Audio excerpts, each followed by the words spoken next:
speaker is Dr. Narender. He is from Department of Zoology, University of Delhi.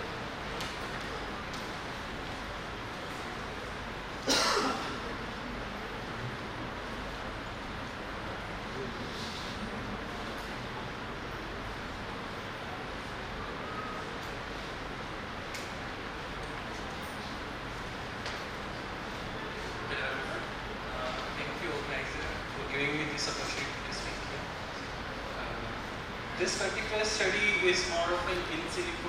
It is like from my earlier university where I was.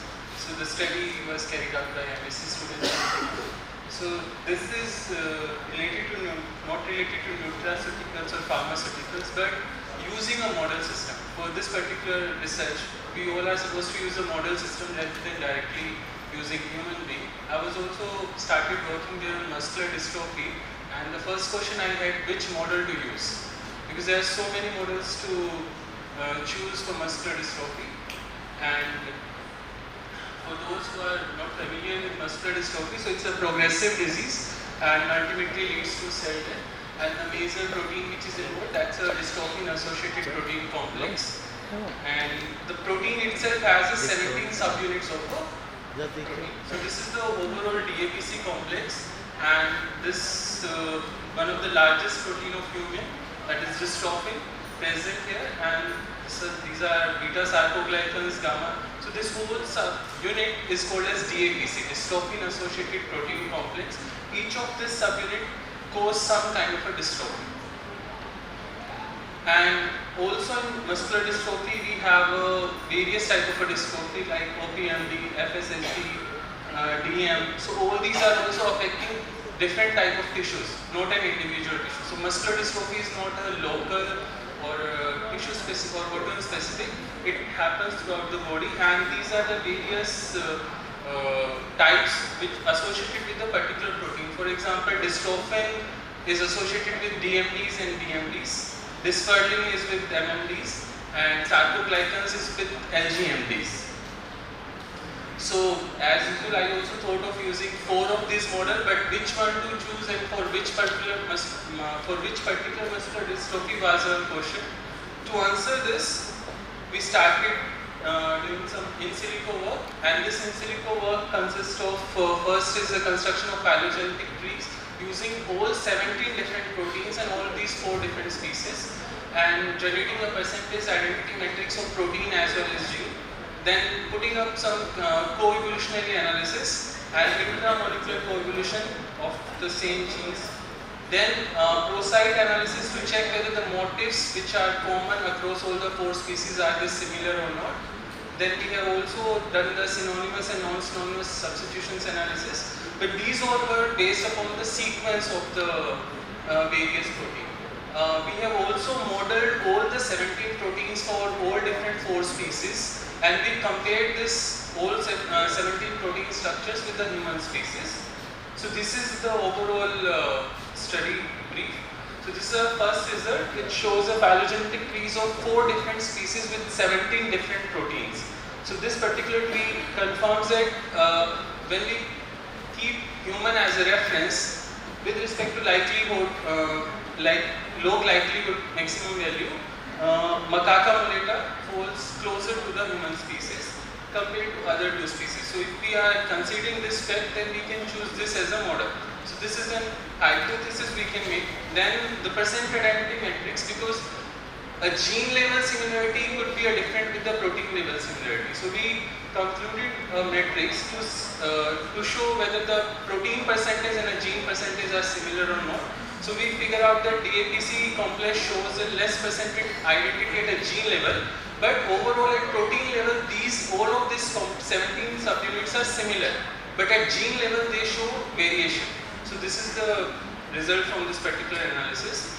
We went ahead with the co-evolutionary analysis. So all these nodes and red and green dots, this shows the ages with respect to the correlation value. The more closer to the one, it will be more correlated. This is how it represented, and we have done it for all 4 species and 17 proteins. Overall, we figured out that the dysferlin among all the 17 units subunits. Dysferlin is most closer among all the 4 species to the human, and which is co-evolved better than other 16 proteins. So out of those 17 protein complex, a dysferlin is the more co-evolved protein subunit. This is a pro-site analysis, looks a clumsy table, but it actually tells about that the motif present in all subunits, are they similar to each other or not, whether the same motif is present throughout all the 4 species or not.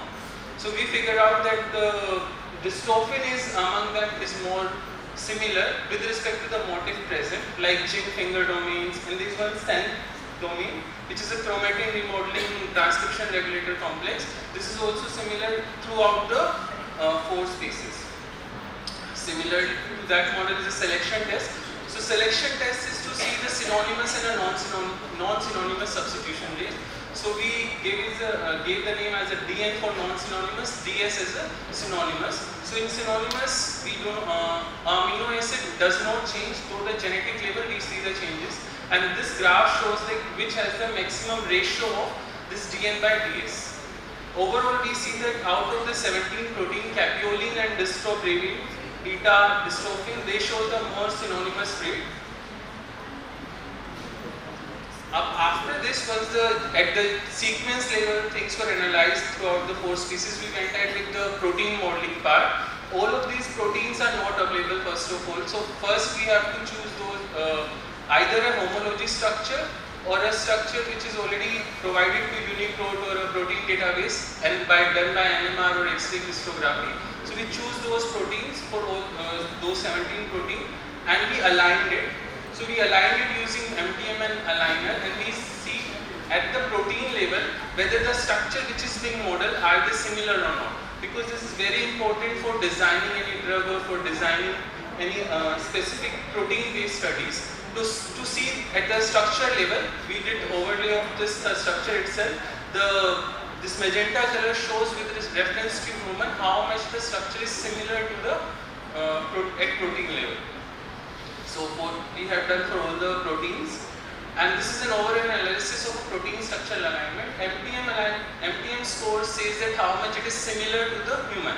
So here we figured out that beta 1 centrophin is from Canis lupus is more familiar to 0.94 with the human, and this is a golden retriever. So you might have heard that golden retriever is very well used for the muscular dystrophy studies. So if you see overall, we have 17 different protein, and all our study shows that none of the proteins fall at a topmost category.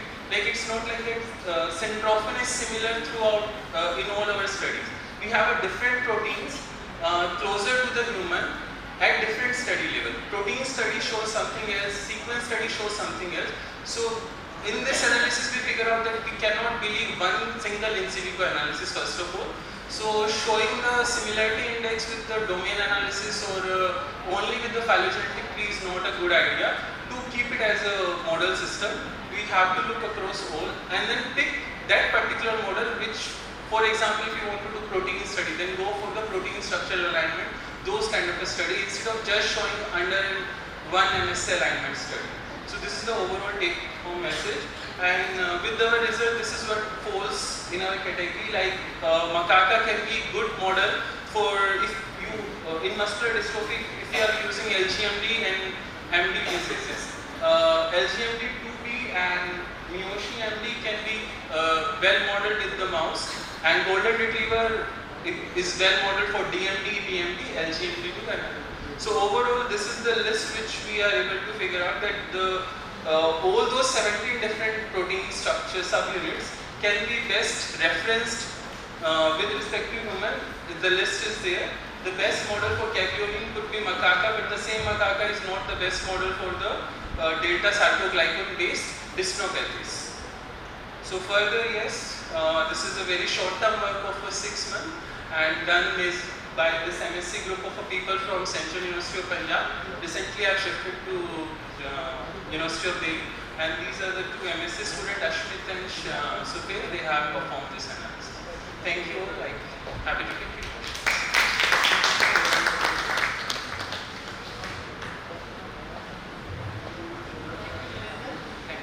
Any questions?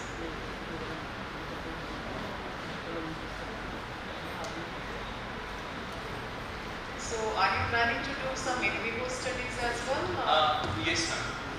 So currently the model system we are using is CNS, which doesn't fall over here, but we are trying to do the spectroscopy based analysis of this model with respect to the brain. So where we will see the lipids, proteins and carbs all together in an imaging system to compare with the human. Sounds good. Thank you, Ravi.